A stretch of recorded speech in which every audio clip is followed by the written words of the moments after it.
Mas Sabrang pernah mengatakan bahwa syahadat itu bukan berarti percaya kepada Allah, tapi menyaksikan peran Allah di dalam kehidupan kita. Bersaksi atas peran karena Allah. memang kosakatanya aja bukan amantu atau u'minu, tapi ashadu. Jadi itu bukan nek percaya itu kata Sabrang. Kalau percaya itu kan kamu mendengar informasi pihak ketiga terus kamu percaya. Kalau syahadat itu lebih dahsyat, bersaksi, artinya kamu mengalami langsung bahwa Allah itu berperan di dalam hidup saya, dari darah saya sampai negara saya dan seterusnya. Kemudian maka saya terus bersyahadat, saya bersaksi bahwa Allah itu, bahwa yang berkuasa itu Allah. La ilaha illallah, bahwa yang menggenggam semua hal itu Allah. La ilaha illallah, enggak selain Allah enggak gitu loh. Makanya itu landasan dari semua program-program hidup kita. Akarnya adalah kita bersaksi bahwa Allah yang berperan kok. Dari kita jadi janin di perutnya ibu sampai kita sudah gede, dimaki-maki orang, dibully di internet, tidak gitu, dihina dan seterusnya, itu semua dalam rimbunan pohon kehidupan yang asal landasannya itu syahadat atau kebersaksian kepada Allah SWT. Maka semua itu hanya semua itu menjadi tidak terlalu berat gitu loh. Jadi syahadat itu sekali lagi Mas Sabrang benar sekali. Itu kita sudah 15 abad lo lupa. Tidak waspada bahwa syahadat itu bukan percaya. Kata Sabrang, kalau percaya itu kan kamu mendengar terus percaya. Kalau bersaksi itu kamu mengalami otentik, sejati, asli gitu ya. Terus kamu bersaksi, asyhadu. Maka syahadah bukan iman. Iman itu tidak untuk syahadah. Iman itu kan layer yang lain gitu loh. Tidak berarti iman ya penting, tetapi yang lebih dahsyat itu syariatnya. Iman itu mungkin hakikatnya, torikotnya ya. Kemudian sampai kepada syariat yang sangat mendasar namanya syahadat kan gitu kan. Mbak Nun ngapunten bertanya, kami kan sering di pentas-pentas itu ngatur repertoar susunan lagu karena kita melihat audiens, oh ini pelajar, oh ini santri, kita menyusun dengan harapan ini mesti eskalasinya bagus gitu. Dari ini ke ini ke ini, ternyata tidak, di luar harapan kita. Nah itu urusan takdir, apa urusan saya yang lemah, apa karena audien yang manggil, apa? Karena kamu kan menyusun lagu, merencanakan narasinya, itu kan semua aktivitas akal. Berdasarkan. Terus nanti yang terjadi mungkin lebih dari itu atau kurang dari itu atau tidak tepat seperti yang kamu rencanakan. Memang hidup seperti itu, tidak hanya pentas apa saja. Kadang-kadang malah kuing gitar lagi melebihi yang kamu perkirakan, gitu kan.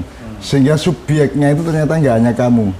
Nah, kesubjekan manusia itu kan akalnya, rosonya dan seterusnya. Nah, ada gini, akal itu satu level sendiri, roh satu sendiri gitu ya, satu level sendiri. Nah, kamu itu Sabrang, kamu atau anak itu lain itu kan diri ya, beberapa ada.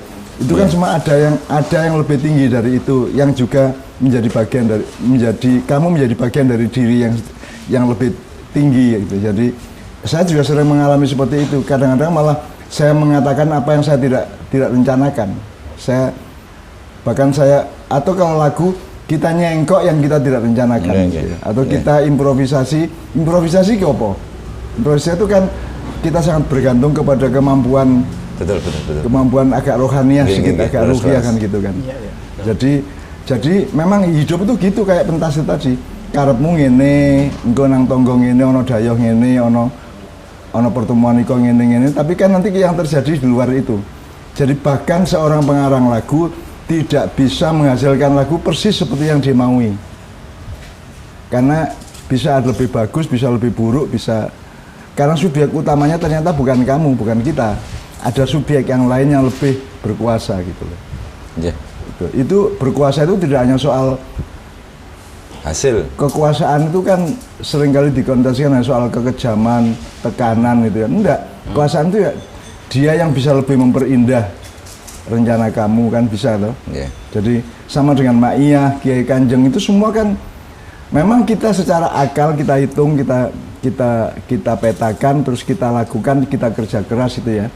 Tetapi kan hasilnya kan sama sekali tidak seperti yang kita rencanakan. Ada sesuatu yang lain yang hadir, ada sesuatu yang lain yang terjadi, ada sesuatu yang lain yang tidak kita sangka-sangka menjadi fakta dari maiyahan kita atau dari Kiai Kanjeng atau dari Leto gitu kan. Bahkan jadi yang paling jelas itu, yang paling cerdas itu gini. Tidak ada seorang pengarang lagu, pengarang cerpen, pengarang puisi yang bisa merencanakan puisi, aku enggak puisi sing ngene.